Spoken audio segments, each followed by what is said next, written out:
is Hemant Bhatt with the top ground report COVID-19 revolution in Bihar state।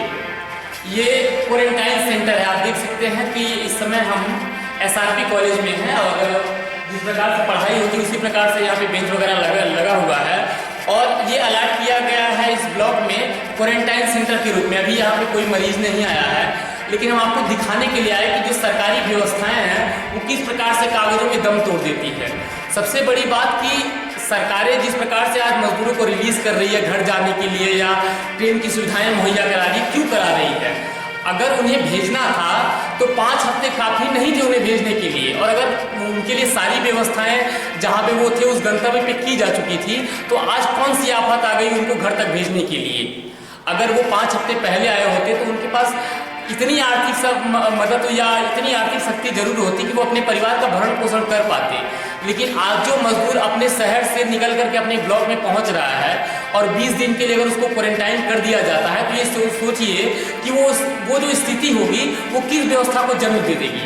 दूसरा सबसे बड़ा सवाल कि जब इतनी बड़ी अराजकता कोविड-19 की वजह से मची हुई है तो क्या जरूरत थी शराब की दुकानें खुलवाने की?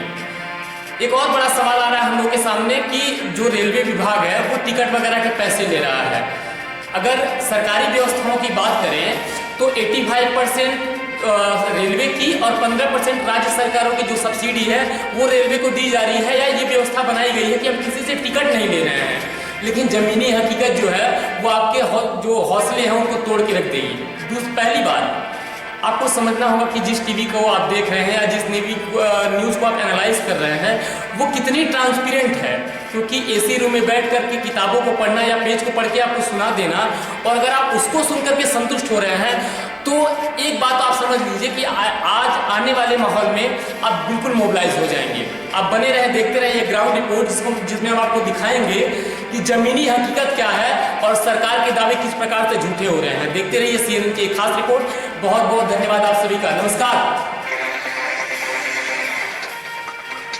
बीते बुधवार को बिहार के पूर्वी चंपारण में ट्रक ने 2 पुलिस वालों को रौंद दिया। मौके पर उन दोनों की मौत हो गई और ये दोनों पुलिस वाले पटना से अपनी ड्यूटी समाप्त करके घर लौट रहे थे। ये एक दर्दनाक घटना है जिसने समाज को झकझोर दिया है। आज हम लोग चारों भाई घर पे आए। घर हम तो किस तरह घर। अच्छा एक बात बताओ अमृत कि जहाँ से वहाँ से आप कार से यहाँ तक चले आए, रास्ते में आपका कितनी जगह स्क्रीनिंग किया गया था? मतलब आपकी जांच की गई थी रास्ते में? जांच किया गया, बॉर्डर पर जांच में किया गया। लास्ट में उसी बॉर्डर पे आया तो उसी बॉर्डर को जांच कैसे की जाती थी? जांच क्या की मोहन को मोहर पहले मारा, ठीक है, वो डॉक्टर सेटू गाछ लगा के हम लोग को इसके दिमाग को कोई मशीन था हमने उसको टेस्ट किया, उसमें मोहर लगा के हम चलते भेजा, ऐसा करके भेजा। अमरेंद्र को पता नहीं है शायद कि इस समय हमारे भारत सरकार में जितनी भी इंस्पेक्शन किया जा रहा है, जांच की जा रही है, वो थर्मल स्कैनिंग की जा रही है, यानी शरीर के टेम्परेचर की जांच की जा रही है कि सामने वाले के शरीर का तापमान क्या है और उसके अनुसार हम पता लगा सके कि ये कोविड-19 का पॉजिटिव है या नहीं। सरकार के अपने कुछ मूल सिद्धांत होते हैं और उन सिद्धांतों की परख ही राजनीति है।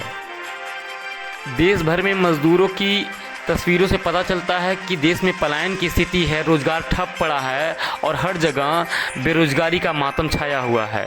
लेकिन सरकार दारू के धंधे में मशगूल है और राजनीति चरम पे है। मजदूरों और गरीबों पे लगाम कसने वाली सरकार प्राइवेट ऑर्गेनाइजेशन और प्राइवेट अस्पतालों को रोकने से नाकाम क्यों दिखाई देती है? आप देख सकते हैं कि किस प्रकार से प्राइवेट अस्पताल धन के लिए अनवरत अपने काम को जारी किए हैं बिना किसी सही इक्विपमेंट और सही जांच के। ये कहना गलत नहीं होगा कि सवालों पे सरकार है या सरकार पे सवाल। आप देखते रहें ये ground report with Hemant Bhatt news में बने रहने के लिए चैनल को सब्सक्राइब करें और शेयर करें। अपना और अपनों का ख्याल रखें, बार बार हाथ धोते रहें और कोरोना से सतर्क रहें। नमस्कार।